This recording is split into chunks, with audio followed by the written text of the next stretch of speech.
see lots of different themes, but a very big theme that should be looked at more is the gender role shown in Macbeth. Although at the time of Shakespeare, women were thought of as lesser beings, he still manages to portray them as strong and influential people through his play Macbeth. In this video, I will be talking about what Shakespeare wants us to know about the topic of gender, how the disruption of gender roles is represented through Lady Macbeth, and how the disruption of gender role is represented in the Weird Sisters, or as known, the Three Witches. When it comes to gender, Shakespeare explores gender through the toughness in ladies, such as Lady Macbeth. Lady Macbeth is the focus of lots of the exploration of gender roles in Macbeth. As Lady Macbeth propels her husband towards murdering Duncan, she suggests that she must take on masculine characteristics. We use this to explore feminism in Shakespeare's time, and how all the girl characters are the strongest ones, and that the men who are obsessed with becoming the most powerful do not seem to realize that it is these women who are the forces behind all the events that lead to their gain or loss of power.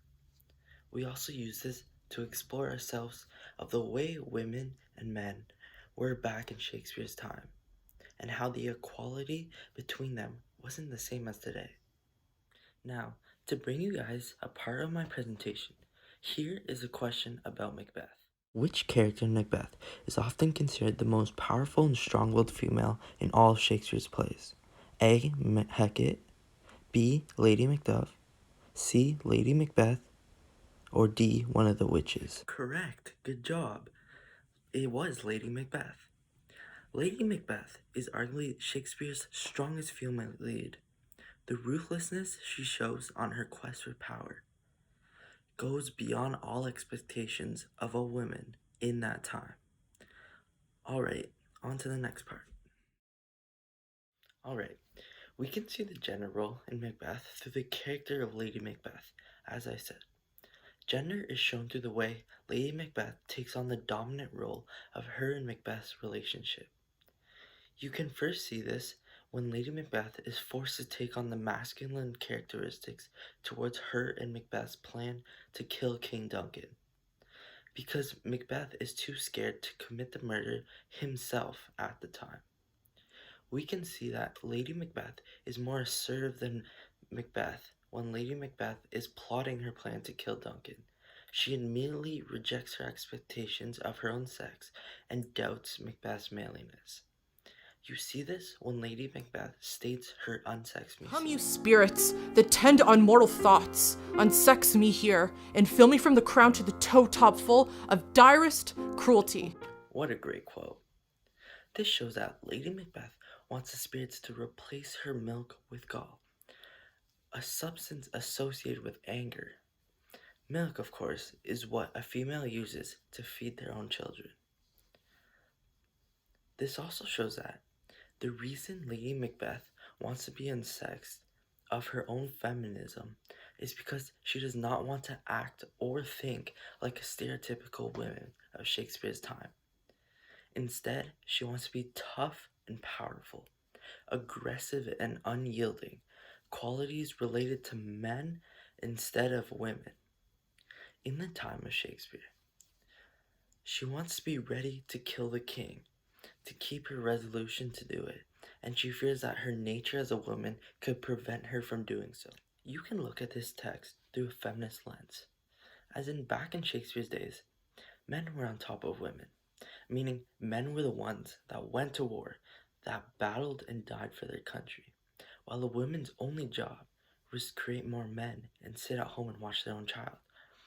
As much as that seems like a good job for the woman, not having to risk their own lives, it doesn't seem that great because the men were the ones that were looked at as brave, while the women's sat at home. Only job was to make more men.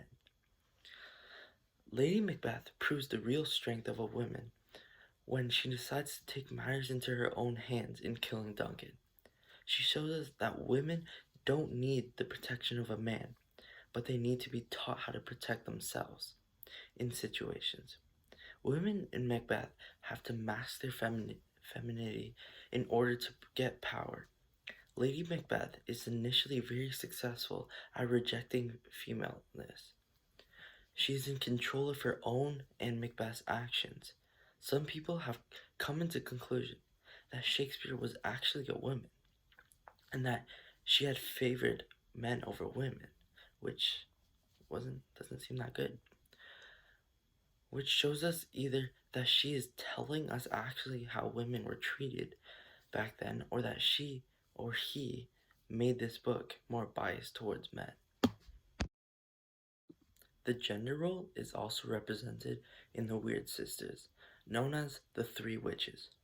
The trio is seen as violating nature, and in spite of their designation as sisters, the gender of these characters is also ambiguous. Upon encountering them, Banquo states, "You should be women, and yet your beards forbid me to interpret that you are so."